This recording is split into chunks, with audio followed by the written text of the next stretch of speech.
Assalamualaikum warahmatullahi wabarakatuh. Teknologi informasi pada zaman ini sekarang sangatlah maju. Kita sudah berada pada zaman revolusi revolusi industri 4.0 dan society 5.0.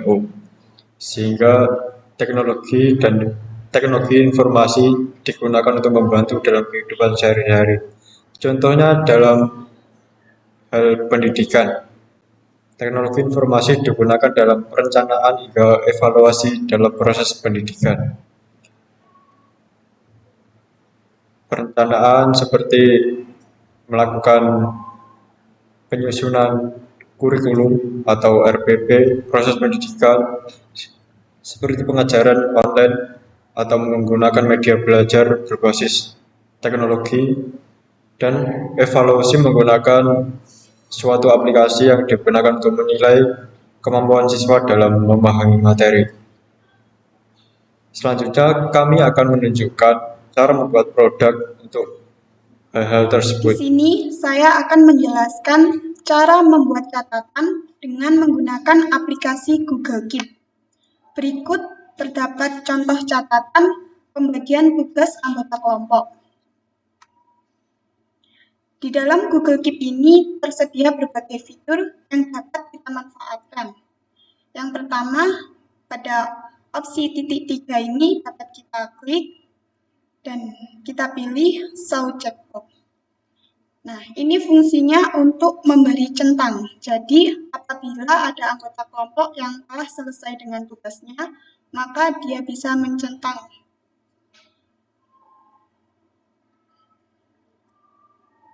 Lalu, yang kedua ada fitur Remind Me. Ini fungsinya sebagai pengingat. Jadi, kita bisa mengatur tanggal dan waktunya. Lalu ada fitur Collaboration. Nah, di dalam fitur ini kita dapat menambahkan email pengguna sehingga mereka dapat mengakses Google Keep tadi. Lalu ada fitur background. Di sini kita dapat menambahkan background atau tema sehingga Google Keep lebih menarik. Seperti ini. Lalu ada fitur Add Image. Nah, di dalam Google Keep ini kita dapat menambahkan gambar. Sebelumnya saya telah menyiapkan gambar sehingga dapat kita tambahkan.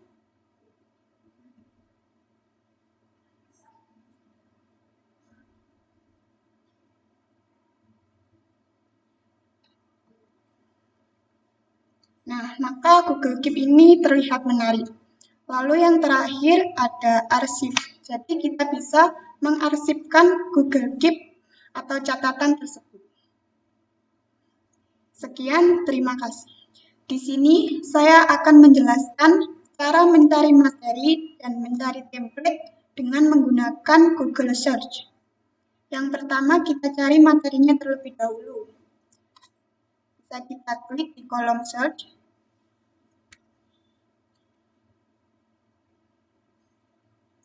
Maka akan tersedia berbagai pilihan materi. Lalu kita cari materi yang sesuai dengan keinginan kita.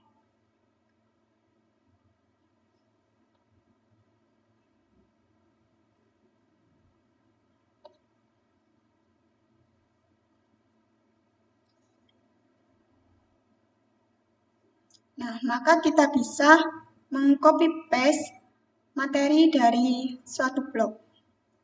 Lalu yang kedua, apabila kita ingin mencari template, kita bisa menambahkan, lalu kita ketik,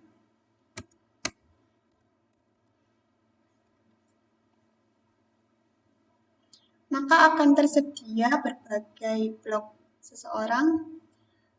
Bisa kita klik yang ini.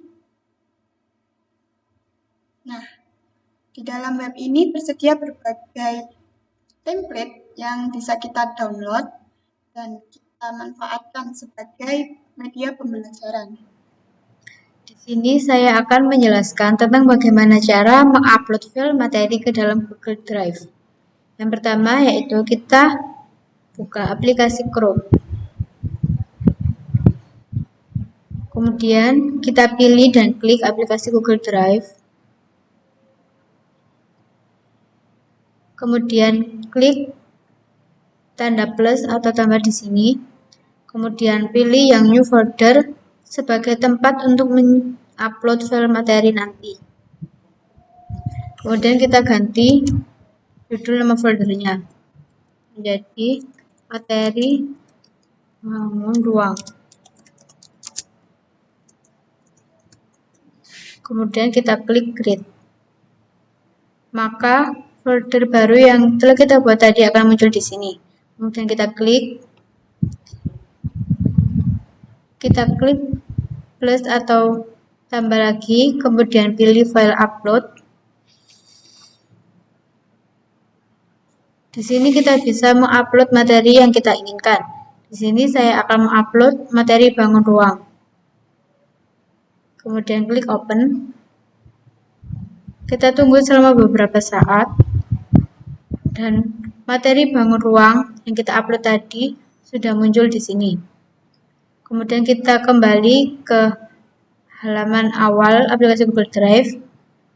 Kita klik kanan pada folder materi bangun ruang. Kemudian kita ganti pengaturan foldernya. Klik share. Kemudian pada general access kita pilih yang anyone with the link. Ini tujuannya supaya setiap orang yang memiliki link ini bisa untuk mengakses materi yang sudah diupload di file tersebut. Kemudian kita copy link dan link dari file materi bangun ruang sudah dapat untuk dibagikan kepada siswa. Kemudian kita klik down.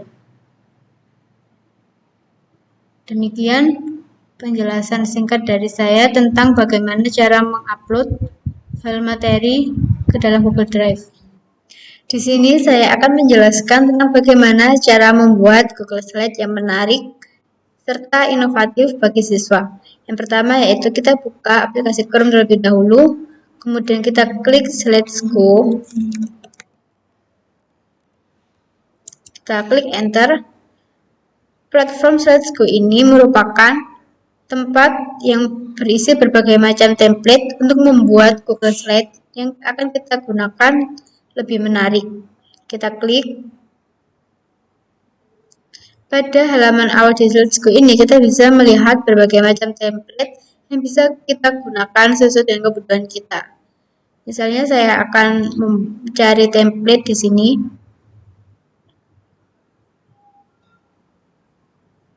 Kemudian saya akan mencoba untuk mencari template pada halaman ke-18. Kita klik enter. Kita cari template sesuai dengan yang kita butuhkan.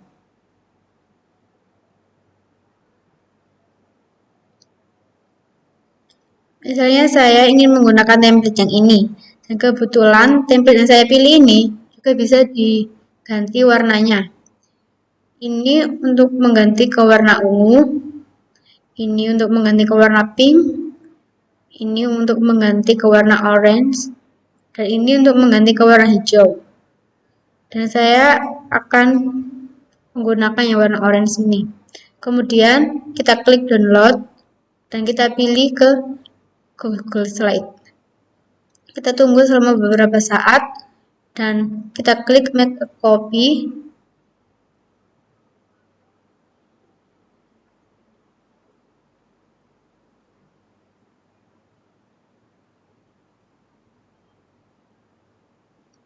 Maka template dari platform Slideshow tadi sudah secara otomatis terhubung di aplikasi Google Slide. Misalnya kita akan mengganti nama judul dari Google Slide dengan materi yang akan kita sampaikan atau jelaskan kepada siswa, yaitu mengenai materi jaring-jaring bangun ruang.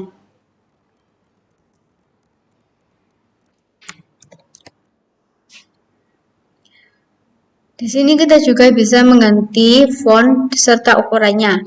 Di sini kita akan menggunakan font Times New Roman dengan ukuran 48. Maka jadinya akan seperti ini. Di sini kita juga bisa menambahkan gambar ataupun menambahkan suara. Ini untuk menambahkan gambar. Dan untuk menambahkan suara kita tinggal klik insert ini, kemudian kita pilih audio untuk menambahkan suara, video untuk menambahkan video, serta ini untuk menambahkan bangun-bangun seperti kota. Baik, kali ini saya akan menjelaskan cara membuat jaring-jaring bangun ruang menggunakan aplikasi GeoGebra. Pertama, kita buka Google dulu, kemudian ketik GeoGebra. Kemudian kita pilih ini geogebra.org. Kemudian kita klik yang app download ini yang sebelah kiri. Di sini ada beberapa kalkulator, yaitu kalkulator biasa untuk biasa, juga kalkulator grafik, ada juga geometri, dan ada kalkulator klasik. Karena kita materinya berhubungan dengan 3 dimensi, jadi kita milih kalkulator 3 dimensi. Kita klik start saja. Ini adalah tampilan awal dari GeoGebra kalkulator 3 dimensi. Baik, seperti ini, ada garis X, Y, dan Z. Kemudian ini ada tools. Karena kita ingin membuat jaring-jaring bangun ruang, tentunya kita harus membuat bangun ruangnya terlebih dahulu. Sebagai contoh, yang pertama adalah bangun ruang berjenis prisma segi 4, yaitu balok. Di sini balok bahasa Inggrisnya yaitu cube. Ada petunjuknya select to point or other corresponding object, yaitu pilih 2 poin yang berhubungan. Berarti kita harus membuat 2 poin terlebih dahulu. Dengan cara ini, menu poin, dan tinggal klik saja. Kemudian kita klik cube dan klik lagi 2 poin tersebut. Dan ini adalah hasilnya. Karena koordinat ini tidak dipakai, maka kita bisa hilangkan untuk membuat tampilan lebih rapi dengan cara tombol setting ini, dan centangnya dihilangkan pada show access dan show plan. Baik, bisa dilihat ini adalah balok yang kita buat tadi. Kalau ingin membuat jaring-jaringnya, yaitu kita klik net. Petunjuknya adalah select a polyhedron, atau artinya pilih bangun ruangnya.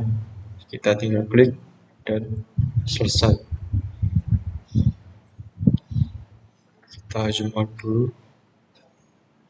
Baik, bisa dilihat warna biru ini adalah jaring-jaring dari balok warna pink. Pada menu algebra yang gambar kalkulator ini, kita bisa klik mulai pada B sama dengan 1. Maka jaring-jaring ini dapat bergerak sesuai dengan bangun yang awal. Jika kita menghilangkan baloknya, maka hasilnya seperti ini.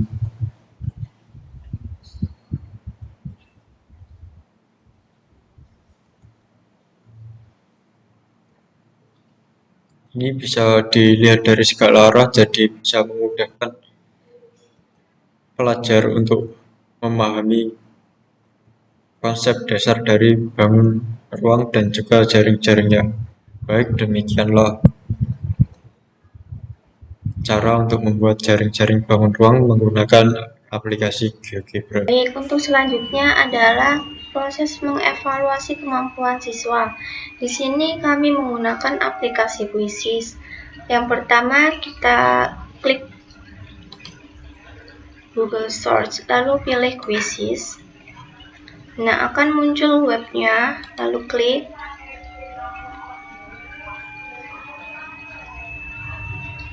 Di sini kita harus login dulu. Kalau sudah login baru bisa buat kuis. Nah, untuk selanjutnya pilih kuis. Dan akan muncul berbagai pilihan. Kita bisa memilih pilihan ganda, menjodohkan, syarat lepas, atau bisa esai, atau yang lainnya. Di sini saya memilih pilihan ganda. Untuk pertanyaannya bisa diklik di sini. Nah, untuk menambahkan gambar, kita klik gambar. Lalu pilih gambar yang sesuai. Misalkan saya pilih ini.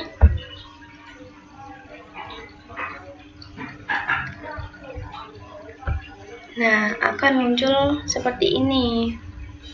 Lalu untuk jawabannya kita klik yang di sini, kita ketik misalkan Limas, yang B tabung, yang C Risma, yang ini balok. Untuk memilih jawaban yang benar, klik centang ini, mark this as the correct answer. Jika sudah, klik simpan.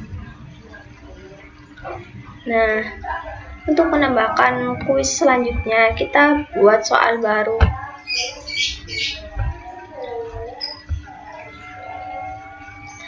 Untuk memasukkan rumus seperti rumus matematika, bisa menggunakan ini, equation. Jika sudah selesai membuat soal seperti ini, lalu klik jadikan pekerjaan rumah. Lalu klik tugaskan.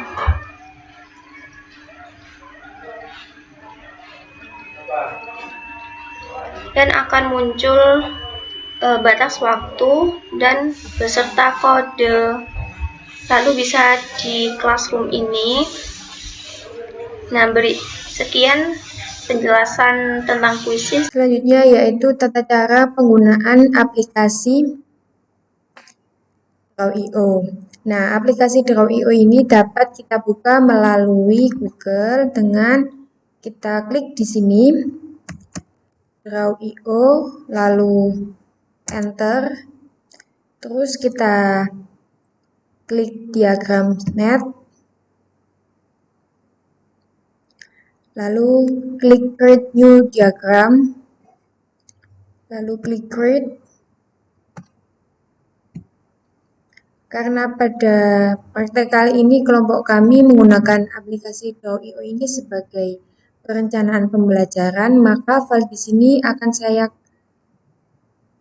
namai perencanaan pembelajaran.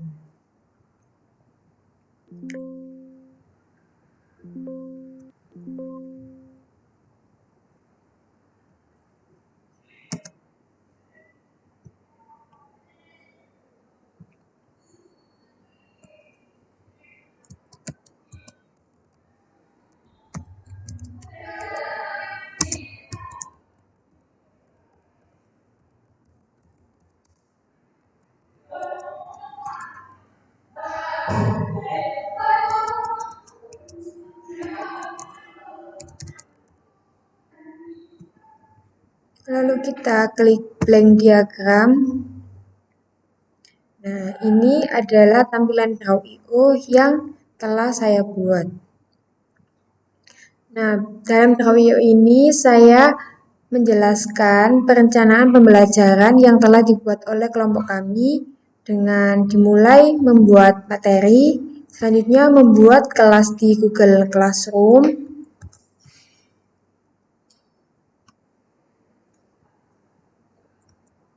Dan langkah selanjutnya kita dapat menentukan pembelajaran offline maupun pembelajaran online.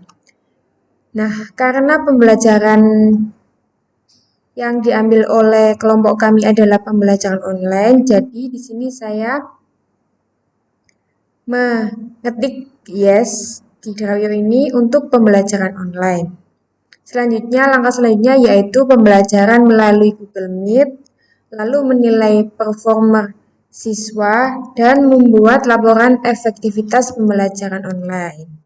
Baik, kali ini saya akan menunjukkan cara bagaimana membuat kelas baru di Google Classroom. Pertama-tama membuka Chrome, kemudian buka link Classroom, yaitu classroom.google.com seperti yang ada di atas ini, classroom.google.com.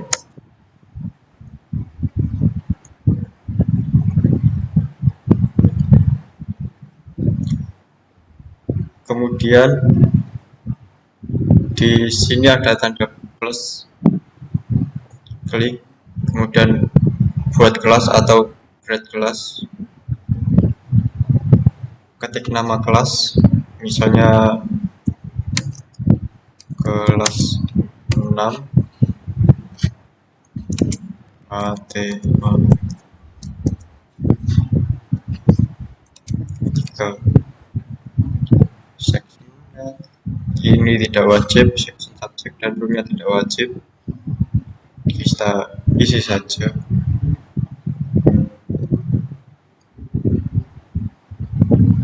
Kelas 6A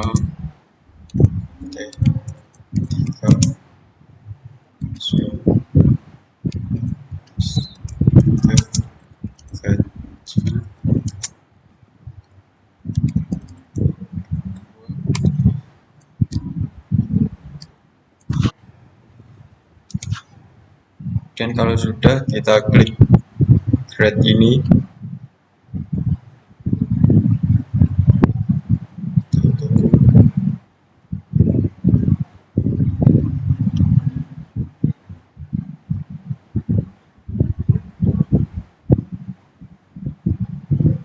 Baik, ini adalah tampilan kelasnya.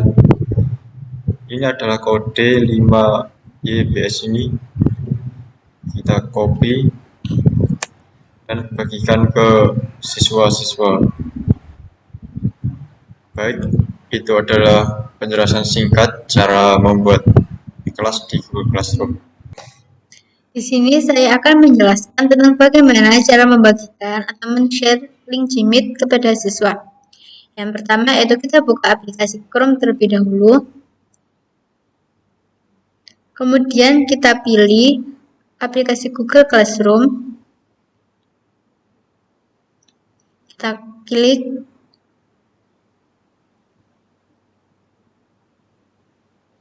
Kita pilih yang kelas 6 matematika. Pada bagian stream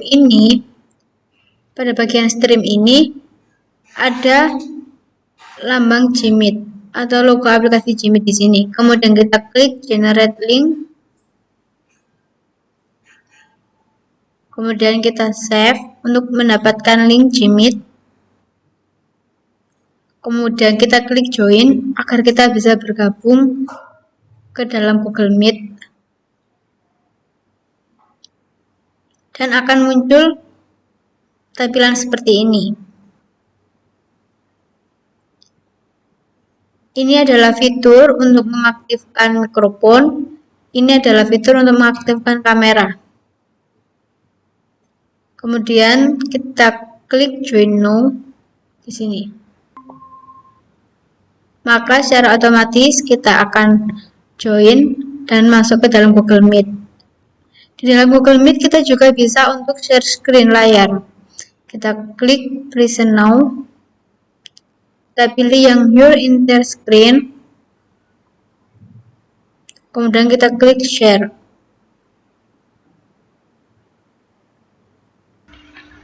Selanjutnya untuk melakukan survei, kami memilih aplikasi Google Form. Kemudian kita pilih yang your entire screen. Kemudian kita klik share. Selanjutnya untuk melakukan survei, kami memilih aplikasi Google Form. Nah, untuk membuat formulir baru, kita klik blank, lalu akan muncul seperti ini. Nah, di sini bisa kita ketik judulnya.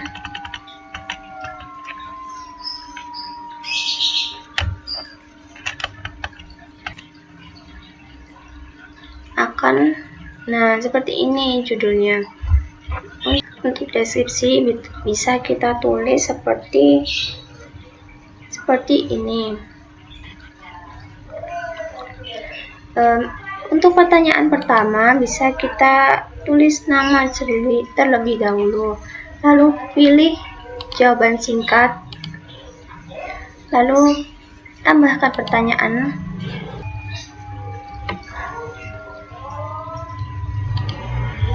Nah, agar responden mengisi pertanyaan atau tidak kelewat, klik wajib diisi. Untuk menambahkan pertanyaan selanjutnya, kita klik tambah pertanyaan. Untuk jawaban yang ini kita pilih yang skala linear dari 1 sampai 5. Karena sesuai deskripsi tadi, kalau 1 sangat tidak setuju, 2 tidak setuju, 3 netral, 4 setuju, dan 5 sangat setuju. Nah, setelah membuat kuesioner, kita bisa kirim, lalu bagikan link. Ini bisa disalin dan langsung dikirim ke wali murid. Assalamualaikum warahmatullahi wabarakatuh.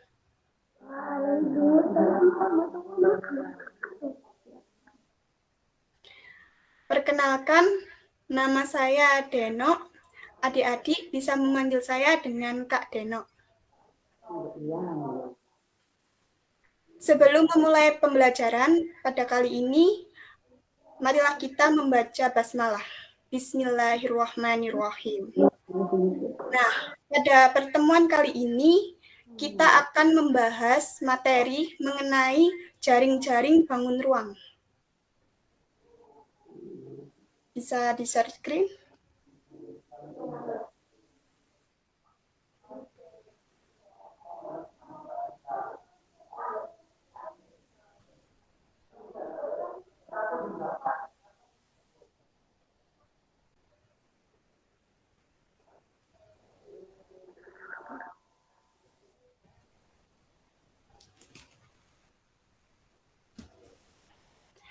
Jaring-jaring bangun ruang. Apa sih bangun ruang itu? Jadi, bangun ruang adalah sebuah bangun 3 dimensi yang memiliki volume dan dibatasi oleh sisi. Nah, pada pembahasan kita kali ini, kita akan membahas mengenai yang pertama, ada prisma segitiga. Lalu yang kedua, kita akan membahas mengenai tabung. Lalu yang ketiga, kita juga membahas mengenai 5 segi 4. Dan yang terakhir, kita akan membahas mengenai bola. Next. Nah, untuk yang pertama, prisma segitiga. Prisma segitiga adalah sebuah bangun ruang yang dibatasi oleh 2 bidang sejajar dan kongruen sebagai sisi alas dan sisi atas, serta bidang-bidang sisi tegaknya sebagai selimut yang berbentuk persegi panjang. Nah, lalu ciri-ciri dari bangun prisma itu, yaitu yang pertama, memiliki 5 sisi yang terdiri atas sisi atas alas, sisi alas, dan 3 sisi tegak. Lalu yang kedua, sisi alas dan sisi atasnya berbentuk segitiga, sedangkan sisi tegaknya berbentuk persegi atau persegi panjang. Lalu yang ketiga, memiliki 9 rusuk. Dan yang terakhir, memiliki 6 titik sudut. Dan rumus untuk volume prisma segitiga itu, yaitu luas alas dikali tinggi. Lalu untuk rumus luas permukaan, yaitu 2 kali luas alas ditambah keliling alas kali tinggi prisma. Untuk gambar prisma segitiga bisa adik-adik lihat, dan ini merupakan jaring-jaring dari prisma segitiga. Dari gambar tersebut, apabila kita satukan, maka gambar itu akan membentuk suatu prisma segitiga. Next. Lalu yang kedua, tabung. Tabung merupakan sebuah bangun ruang yang memiliki sisi lengkung serta memiliki 3 bidang sisi utama, yaitu alas tabung, selimut tabung, dan tutup tabung. Tabung sendiri memiliki ciri-ciri. Yang pertama, memiliki sisi alas dan tutup berbentuk lingkaran yang luasnya sama. Lalu yang kedua, memiliki 2 rusuk lengkung. Yang ketiga, memiliki sisi lengkung yang disebut sebagai selimut tabung. Dan yang terakhir, tidak memiliki titik sudut. Lalu untuk rumus volume tabung sendiri, yaitu luas alas dikali tinggi tabung. P dikali R kuadrat, R itu jari-jari ya, lalu dikali tinggi. Nah, untuk rumus luas permukaan tabung sama dengan 2Pi dikali R dikali buka kurung R tambah T atau tinggi. Lalu untuk luas selimut tabung sendiri yaitu 2 dikali Pi dikali R dikali T. Untuk gambar tabung sendiri bisa adik-adik lihat pada PPT yang telah dipaparkan. Nah, ini merupakan jaring-jaring dari tabung. Apabila disatukan, yang gambar persegi panjang itu kita lengkupkan, maka itu akan membentuk sebuah bangun tabung. Next.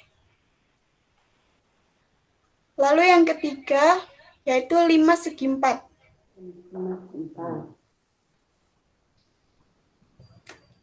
5 segi 4 adalah bangun ruang yang dibatasi oleh daerah segi 4, serta 4 daerah segitiga yang memiliki 1 titik sudut persekutuan.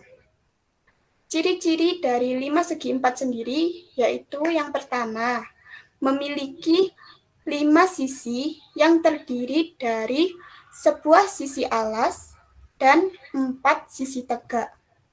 Lalu yang kedua, sisi alasnya berbentuk segi 4 dan sisi tegaknya berbentuk segitiga.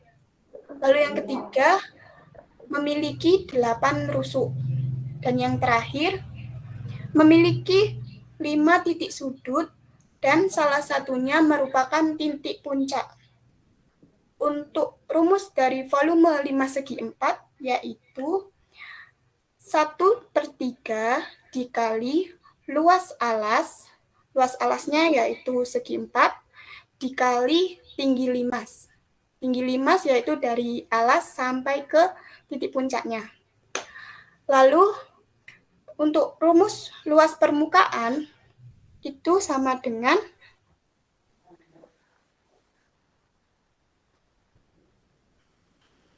dan untuk gambar 5 segi 4 sendiri bisa adik-adik lihat pada PPT. Ini merupakan jaring-jaring 5 segi 4. Next. Dan yang terakhir, kita akan membahas bola.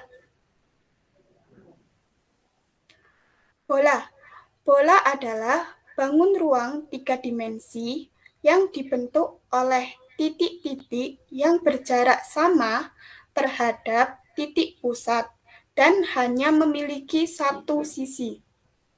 Ciri-ciri dari bola yang pertama, memiliki sebuah sisi lengkung. Yang kedua, tidak memiliki rusuk. Dan yang terakhir, tidak memiliki titik sudut. Untuk rumus volume dari bola, yaitu sama dengan 4/3 dikali Pi dikali R kuadrat. Dan untuk rumus luas permukaan sama dengan 4 dikali Pi dikali R kuadrat. Next.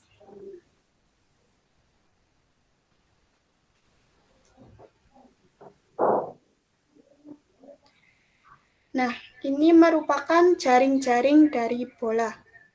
Apabila disatukan, maka bangun tersebut akan membentuk sebuah bangun ruang berbentuk bola.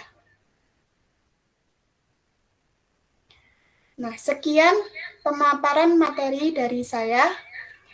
Untuk selanjutnya, saya akan memvisualisasikan gambar jaring-jaring tersebut ke dalam suatu aplikasi, sehingga adik-adik bisa melihat bentuk 3D dari jaring-jaring tersebut.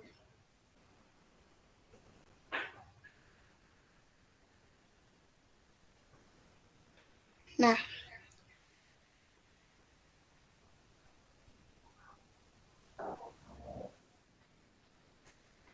untuk bangun yang pertama ini ada bentuk 5 segitiga.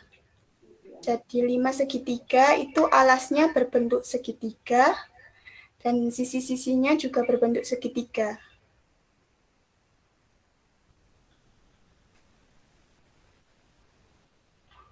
Apabila sisinya ditutup, maka akan membentuk sebuah bangun ruang 3 dimensi 5 segitiga.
Lalu untuk bangun ruang ini berbentuk 5 segi 4, karena alasnya berbentuk segi 4. Bisa adik-adik lihat.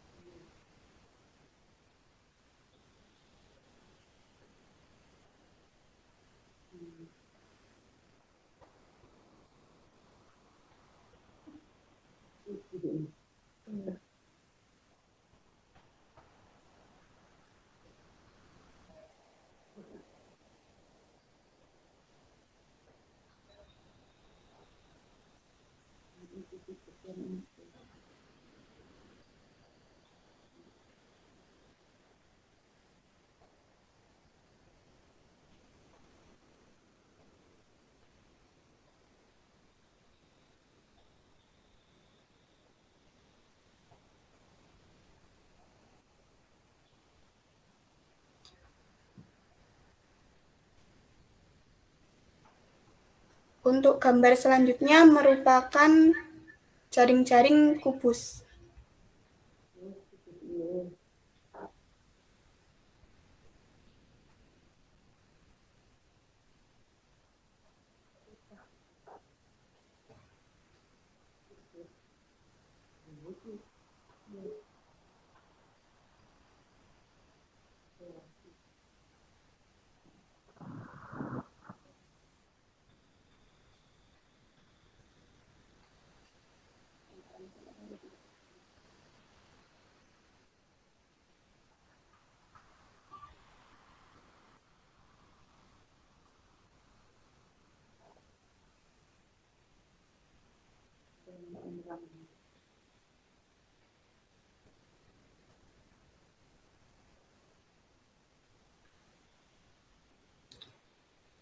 Bangun selanjutnya merupakan bangun ruang berbentuk tabung.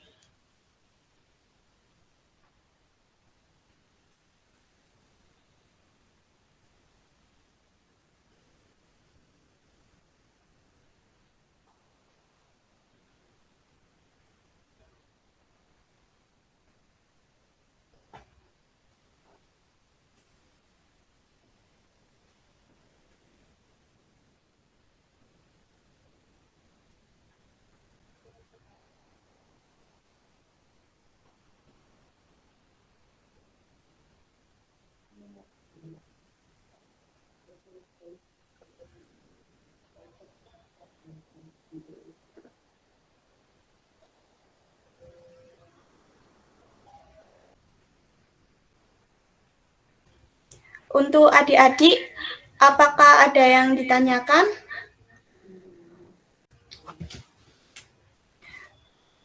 Baik, jika tidak ada pertanyaan, adik-adik bisa menjawab beberapa pertanyaan dari kuisis.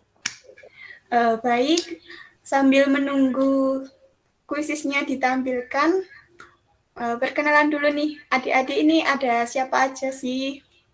Yang pertama dari adik Amruwah Najib, boleh diperkenalkan?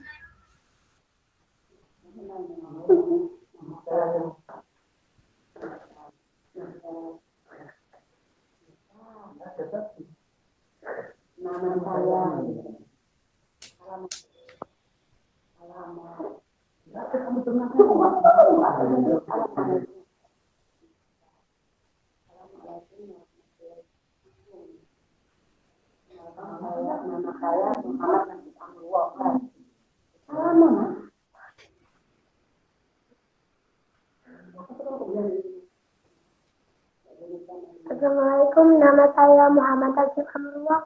Saya biasanya dipanggil Aam. Baik, untuk Mbak di sebelahnya bisa diperkenalkan. Assalamualaikum, nama saya Arcelia Zenita Azahra. Biasanya dipanggil Zenita. Baik, adik Zenita. Lalu ini ada adik Najwa, boleh diperkenalkan?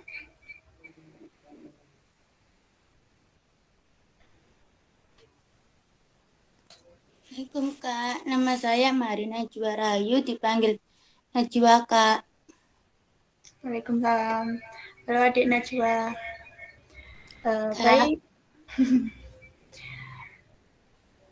Untuk Mbak Hanum, apa udah siap? Belum, sebentar. Baik.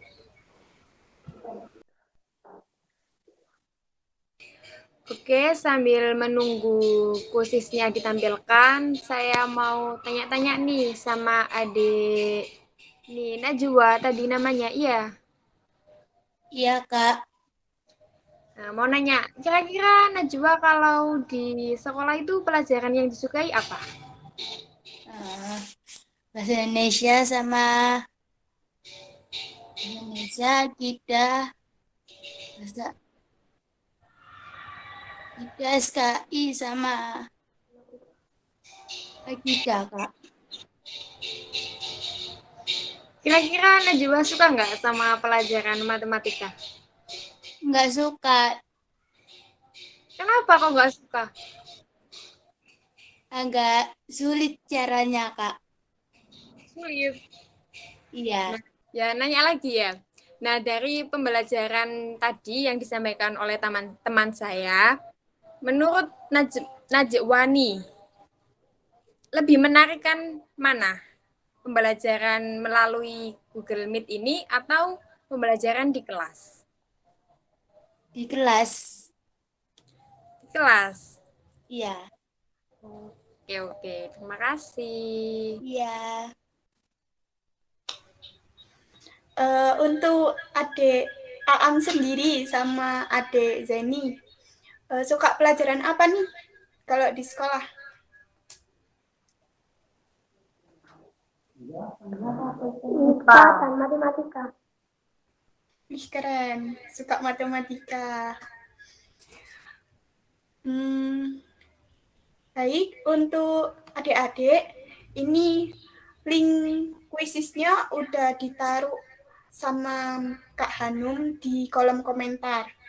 Adik-adik bisa mengecek link kuisisnya itu, lalu coba dikerjakan ya, untuk mengukur pemahaman adik-adik mengenai materi kali ini. Jadi cukup untuk hari ini. Sekian pemaparan materi dari saya. Untuk kurang lebihnya, saya mohon maaf dan saya ucapkan terima kasih atas kehadirannya. Wassalamualaikum warahmatullahi wabarakatuh. Waalaikumsalam warahmatullahi wabarakatuh. Di sini saya akan menjelaskan mengenai aplikasi Google Sheet untuk mengukur hasil survei orang tua siswa. Yang pertama, kita buka Google Form-nya terlebih dahulu. Lalu kita pilih respons. Nah, pada bagian respon ini, kita pilih ikon warna hijau di pojok kanan atas yang melambangkan Google Sheet. Maka kita akan langsung diarahkan ke dalam aplikasi Google Sheet. Nah, maka terlihat dari respon dari orang tua siswa. Lalu kita pilih, kita blok.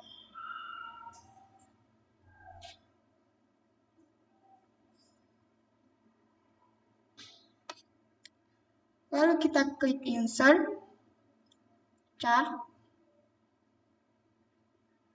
Nah, maka akan terlihat diagram respon dari orang tua siswa yang telah mengisi Google Form tadi. Selanjutnya yaitu tata cara penggunaan Google Docs. Kita buka dulu Google, lalu klik di sini, Google Docs, lalu enter, lalu kita klik ini,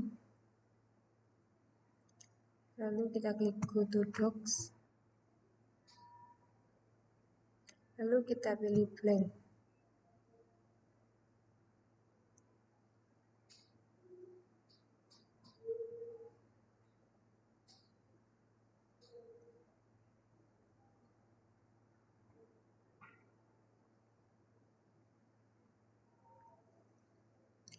Nah, pada kelompok kami, Google Docs ini digunakan untuk media pembuatan laporan dan kesimpulan dari hasil survei kelompok kami. Contohnya seperti ini, yaitu yang berisi pendahuluan, metode, hasil, pembahasan, dan kesimpulan. Setelah melakukan pembelajaran dengan siswa, kelompok kami melakukan survei dan juga wawancara kepada orang tua siswa dan siswa itu sendiri. Baik, ini adalah hasilnya. Kami survei menggunakan Google Form, maka hasilnya juga langsung bisa dilihat di sini. Bisa dilihat, ini adalah nama-nama dari orang yang mengisi survei dan juga jawaban surveinya, jawaban dari pertanyaannya. Untuk yang pertama, bagaimana respon anak ketika pembelajaran? Dua dari orang tua menjawab senang, namun juga ada yang menjawab anaknya bosan dan kurang memperhatikan. Selanjutnya adalah bagaimana respon anak ketika pembelajaran secara offline? Jawabannya adalah senang dan juga sangat baik. Artinya ketika pembelajaran offline atau pembelajaran langsung di kelas, anak-anak itu senang dan juga memperhatikan. Selanjutnya adalah apakah ibu atau bapak menyarankan pembelajaran secara online? 66,7% orang tua menjawab iya, dan juga 33% jawabannya adalah tidak menyarankan. Mungkin karena ada beberapa alasan tertentu. Selanjutnya adalah apakah ibu menyarankan pembelajaran secara offline? Semua menjawab iya. Di sini juga sudah ada grafik-grafik di Google Form sehingga lebih mudah untuk membacanya. Selanjutnya adalah ini membantu anak, semua orang tua membantu anaknya di rumah. Dan ini adalah pertanyaan tentang kesulitan anak tentang materi. 66,7% orang tua menyatakan anaknya sulit untuk memahami materi dan 33,3% jawabannya adalah netral. Artinya anak itu paham atau tidak terlalu paham atau tidak terlalu tidak paham. Kemudian ada pertanyaan lagi, selama pandemi apakah pembelajaran online itu efektif? Ini bisa dianggap semua menjawab efektif, mungkin karena untuk menjaga kesehatan atau hal lain. Untuk kendala pembelajaran online di sana adalah HP, kuota internet. Jadi fasilitas dan juga internet menjadi kendala. Lalu bagaimana pendapat orang tua mengenai pembelajaran online yang telah kelompok kami demonstrasikan? Ada 2 yang setuju dan menganggap itu menarik dan 1 kurang setuju. Kemudian dari data-data ini kami membuat laporan dan juga kesimpulan di Google Doc. Ini adalah tampilannya. Ada pendahuluan, metode yang kami gunakan, serta hasil dan pembahasan. Ini diambil dari Google Form tadi. Ini grafik-grafik yang ada di Google Form tadi kita copy paste ke Google Dokumen. Dan untuk kesimpulannya yaitu orang tua setuju dengan pembelajaran online, namun siswa tidak setuju atau kurang setuju karena dia tidak bisa berinteraksi secara langsung dengan temannya dan juga gurunya. Sehingga pembelajaran matematika secara online atau daring pada siswa SD kurang efektif untuk dilakukan. Untuk mengatasi hal tersebut, orang tua harus mengawasi dan mendampingi siswa, baik itu untuk memahami materi ataupun untuk membantu mengoperasikan aplikasi yang digunakan sebagai sarana pembelajaran online. Di akhir video ini saya sebagai ketua kelompok dari kelompok 2 mengucapkan terima kasih kepada teman-teman kelompok yang sudah berpartisipasi dan bekerja sama untuk menyelesaikan video ini. Kami juga berterima kasih kepada adik-adik yang bersedia menjadi siswa untuk menyukseskan video ini. Dan tak lupa orang tua yang juga berpartisipasi dalam pembuatan video ini. Semoga video ini bermanfaat bagi kita sendiri dan juga bagi semua orang yang melihat ini. Akhir kata, wassalamualaikum warahmatullahi wabarakatuh.